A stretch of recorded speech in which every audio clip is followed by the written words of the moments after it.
Story शुरू करने से पहले मैं आप सबसे एक रिक्वेस्ट करना चाहता हूँ कि प्लीज मेरे चैनल को सब्सक्राइब करें, वीडियो पसंद आए तो वीडियो पे लाइक करें और जितना हो सके अपने फ्रेंड्स को शेयर करें। इससे मेरे चैनल को सपोर्ट और आपका प्यार मिलेगा, सो प्लीज कंसिडर इट।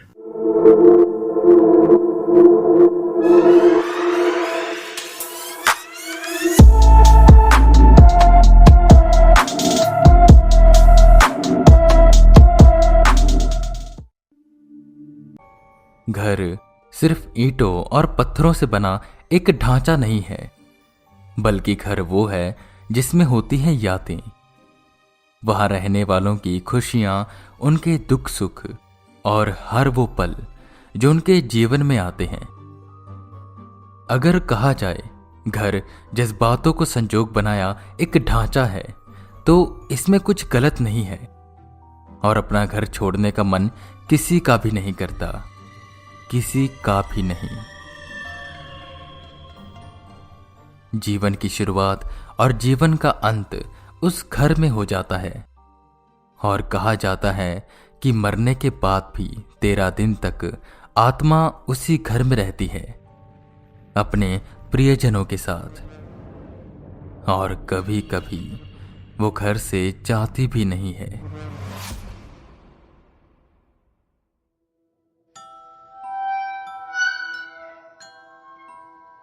विजय ने एक जंग लगा बेहद पुराना गेट खोला। गेट खुलते ही अंदर पेड़ों पे बैठे कौवे यहां वहां उड़ने लगे। उसने अंदर की ओर नजर घुमाई। गार्डन में 2 से 3 पेड़ थे और कुछ फूल जो कि मुरझा चुके थे और सूखे पत्ते चारों तरफ बिखरे हुए थे। ठीक गेट के सामने था एक घर, देखने में बड़ा था और कंडीशन भी ठीक लग रही थी। विजय, जो कि कुछ दिन पहले ही हैदराबाद में शिफ्ट हुआ था, अपने लिए एक घर देख रहा था।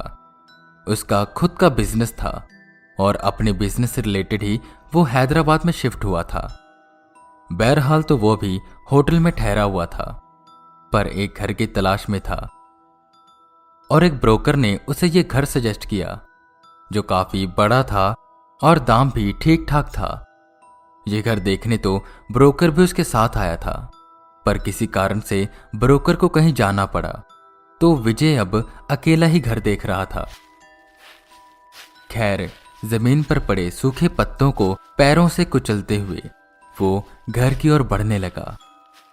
पर घर के अंदर जाने से पहले उसने सोचा कि बाहर गार्डन वगैरह देख लूं।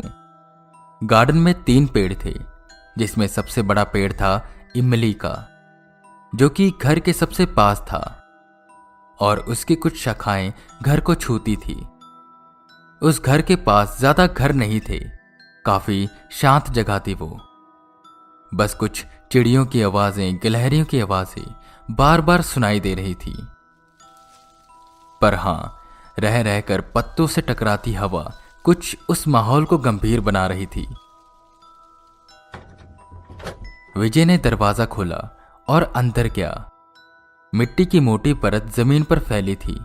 दीवारों पर मकड़ियों के जाले थे, जो कि जाहिर था पिछले 5 सालों से यह घर खुला नहीं था। खैर, विजय ने घर को देखा। पुराने मालिक का कुछ सामान पड़ा था, यहीं कुछ कुर्सी, एक मेज और कुछ खिलौने। दीवार पर चिपकी पेंटिंग, जो कि शायद किसी बच्चे ने ड्रॉ करी थी। देखने में वो काफी अलग सी लग रही थी। वो घर विजय को पसंद आया। बाकी रिपेयरिंग करा के वो वहां रह सकता था। घर काफी बड़ा और सुंदर था। वो बाहर निकलने ही वाला था कि उसे ऊपर के रूम से कुछ आवाजें आईं।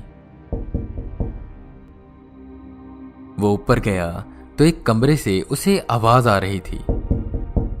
वो रूम के अंदर गया तो उसने देखा कि वहां खिड़की के सामने एक मरा हुआ कौवा पड़ा था और खिड़की के बाहर से एक कौवा अंदर की ओर देखते हुए खिड़की पर चोंच मार रहा था। ये कौवा अंदर कैसे आया? शायद बिल्ली लाई होगी, विजय ने सोचा और घर से बाहर निकला। जैसे ही वो अपनी कार में बैठने वाला था कि उसे एहसास हुआ उसे कोई देख रहा है। उसने मुड़कर घर की ओर देखा। वो कौवा जो अभी खिड़की पर चोंच मार रहा था, वही कौवा अब इमली के पेड़ पर बैठा विजय को एकटक देखे जा रहा है। विजय 2 पल खड़ा उसे देखने लगा, जैसे वो कोई असामान्य कौवा नहीं था। तभी विजय के फोन की घंटी बजी। हेलो, हाँ शुक्ला जी। अरे हाँ, घर मुझे पसंद आया है, आप फाइनल कर दीजिए। इतना बोल वो अपनी कार में बैठा और वहां से चला गया।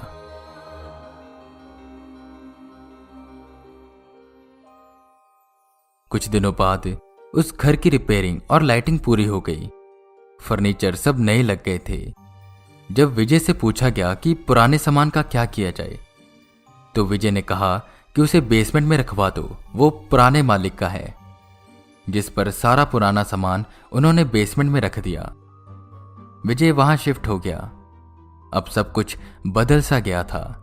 नए फर्नीचर, गार्डन में नए प्लांट्स, न्यू पेंट, वहां सब कुछ ठीक था, पर कौवे बहुत थे, जिससे कभी कभी विजय को बहुत परेशानी होती थी। वो देर रात उस कमरे के बाहर चिल्लाते रहते, तो कभी कभी खिड़की पर अपनी चोंच मारते। विजय के बेडरूम में जो खिड़की थी, उसके सामने ही वो इमली का पेड़ था, जिस पर ज्यादातर कौवे बैठे रहते थे।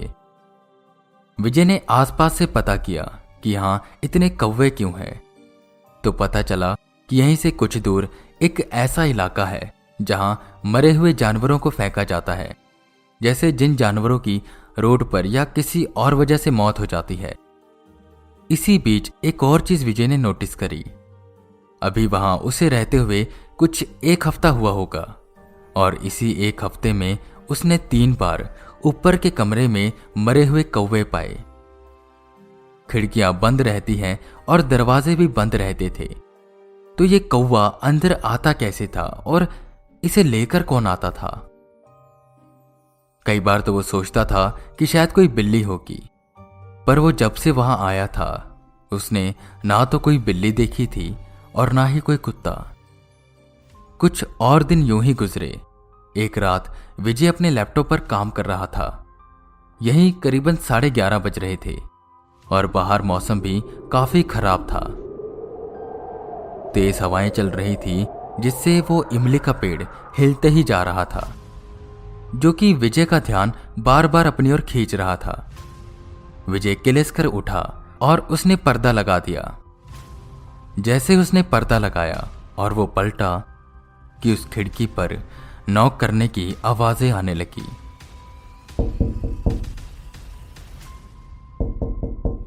वो एकदम से डर गया। कितनी रात को उसकी विंडो पर कौन नॉक कर रहा होगा। तभी उसे लगा शायद वही कौवा होगा। उसने खिड़की का पर्दा एक झटके से खोला, तो वहीं इमली की एक टहनी उस खिड़की से टकरा रही थी। विजय ने खिड़की खोली तो एक सर्द हवा का झोंका उसे छू कर गुजरा।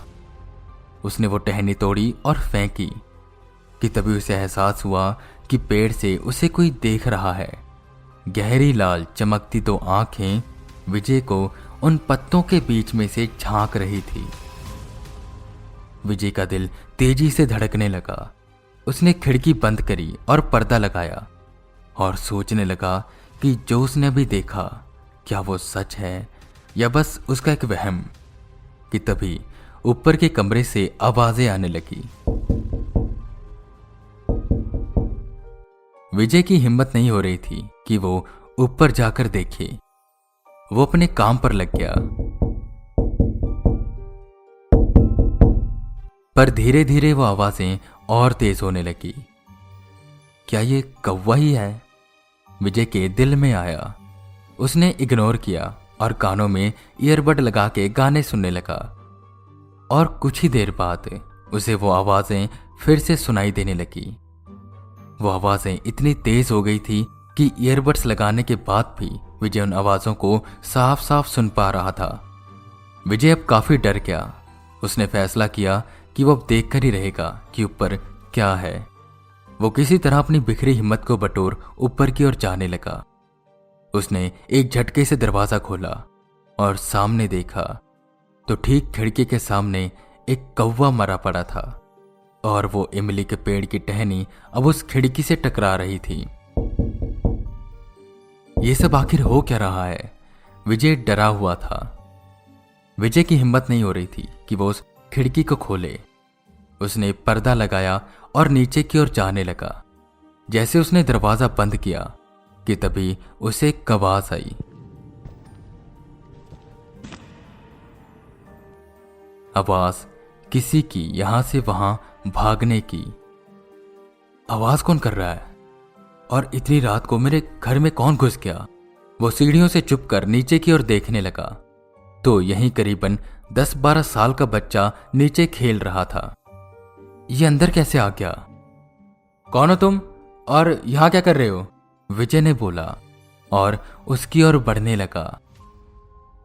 बच्चे की पीठ विजय की ओर थी। वो विजय की आवाज सुन जहां था वहीं खड़ा हो गया। बोलते क्यों नहीं तुम? यहां क्या कर रहे हो? विजय ने उस बच्चे के कंधे पर हाथ रखा। बर्फ की सिल्ली से भी ज्यादा ठंडा उसका शरीर था। ये कैसे? अभी विजय ये सोच ही रहा था कि उस बच्चे ने विजय का हाथ पकड़ा और एकदम से पलटा। सफेद पड़ी उसकी चमड़ी, आंखों के नीचे काले धब्बे और सर पर चोट का निशान। विजय की डर से हालत खराब हो गई कि एकदम से उस बच्चे ने कहा, मेरे साथ खेलोगे ना? और उसने विजय का हाथ कसकर पकड़ा और मरोड़ दिया। विजय दर्द से चिल्लाया तो उसने देखा कि वो सोफे पर बैठा है और सामने टेबल है जिस पर उसका लैपटॉप पड़ा था। वक्त देखा रात के 1 बज रहे थे। अरे ये तो सपना था। मैं तो डर ही गया था। पर दूसरे ही पल उसे एहसास हुआ कि उसके हाथों में दर्द हो रहा है। उसने देखा तो उस पर उंगलियों के निशान थे। विजय हैरान होकर उठा। वो यहां वहां देखने लगा। ये कैसे हो सकता है? विजय डर से कांप रहा था। उसने दरवाजा लॉक किया और बेड पर जाकर लेट गया। बाहर मौसम अब शांत हो गया था। आसपास सन्नाटा पसरा था। विजय को इतना डर लग रहा था कि उसे नींद नहीं आ रही थी। वो बस घड़ी की आवाज सुन रहा था, टक टक टक। कि इसी टक टक के साथ एक आवाज खुल गई। आवाज पैरों की। हॉल में कोई यहां से वहां भाग रहा था और यह आवाज विजय को जानी पहचानी लग रही थी। तभी उसे आवाज आई जैसे 2 लोग आपस में लड़ रहे हो। आवाज से लग रहा था कि ये पति पत्नी है और इसी आवाज में एक और आवाज मिल रही थी, उस बच्चे के रोने की। विजय ने अपने कान बंद किए और बस लेटा रहा। लेटे लेटे कब उसकी आंख लग गई उसे पता ही न चला। अगले दिन की सुबह होते ही विजय सीधा ब्रोकर के पास गया और उससे पूछने लगा उस घर की कहानी और ये कि उससे पहले उस घर में कौन रहता था। ब्रोकर बहुत हिचकिचा रहा था, पर विजय ने जब उसका गिरेबान पकड़ा तो वो बताने लगा कहानी हाउस नंबर 45 की। दरअसल विजय से पहले वहां एक फैमिली रहती थी जिसमें एक बच्चा और उसके मम्मी पापा थे। बच्चे का नाम प्रियांक था। प्रियांक के पापा को ड्रिंक करने की आदत थी और वो बहुत ज्यादा ड्रिंक करते थे। लेट नाइट घर आना, अपनी बीवी से लड़ना, उसे पीटना और वो अपने बेटे को भी पीटते थे। उनके बीवी के शरीर पर आए दिन जख्मों के निशान होते थे। ऐसे ही एक रात वो लेट घर में आए। उनमें और उनकी वाइफ में झगड़ा होने लगा। वो अपनी वाइफ को मारने लगे तो प्रियांक उन्हें बचाने आया, जिससे वो प्रियांक को भी मारने लगे। और जब प्रियांक की मम्मी उसे बचाने के लिए आई तो उसके पापा ने उसका गला दबाया और तब तक दबाए रखा जब तक प्रियांक की मां की सांसें शांत नहीं हो गई। उन्होंने उसकी डेड बॉडी को ऊपर वाले कमरे में रख दिया। प्रियांक भी उस रात से ही गायब हो गया। कुछ दिन तक तो किसी को पता नहीं चला, पर जब आसपास के लोगों को अजीब सी गंध आने लगी और उस ऊपर वाली खिड़की पर उन्होंने कौवे देखे जो मांस के टुकड़े ले जा रहे थे, तो उन्हें शक हुआ। उन्होंने पुलिस को बुलाया। तब प्रियांक की मम्मी की डेड बॉडी मिली, जो कि आधी सड़ चुकी थी और उसके शरीर को कौवों ने नोच रखा था। उन्होंने प्रियांक को ढूंढने की बहुत कोशिश की, पर वो कहीं मिल नहीं रहा था। कुछ लोगों का कहना था कि वो भाग गया है और कुछ लोग ये कहते थे कि उसके पापा ने उसे मार दिया। पर शायद विजय को पता था कि प्रियांक कहाँ है। वो पुलिस के साथ उसी घर आया और उसने इमली के पेड़ के आसपास की खुदाई की और वहां पर उन्हें एक आधी सड़ी और कीड़ों द्वारा खाई एक लाश मिली, जो कि शायद प्रियांक की थी, क्योंकि उसके स्कल पर एक क्रैक था। विजय ने भी उस बच्चे के सर पर चोट का निशान देखा था। यह सच जानने के बाद विजय ने वो घर को बेच दिया और अब वहां कोई और रहता है। पर उन्हें कभी भी कोई आत्मा वहां दिखाई नहीं दी और ना ही उन्हें वो कौवे तंग करते थे। कई आत्माएं ना चाहते हुए भी बस एक जगह भटकती रहती हैं और इंतजार करती हैं उसका जो उसे मुक्ति दिलाएगा। आई होप आपको ये कहानी पसंद आई होगी। अगर पसंद आई है तो इसे शेयर जरूर करें, हॉरर टेप को फॉलो करें और हाँ, हमने एक अपना न्यू शो शुरू किया है, तुम मेरे हो, जो कि एक लव पॉडकास्ट है। लिंक डिस्क्रिप्शन में है, उसे भी जरूर सुनिएगा। मैं वीके रावत फिर मिलूंगा आपको एक नई कहानी के साथ। तब तक के लिए बने रहें हमारे साथ और सुनते रहें हॉरर टेप।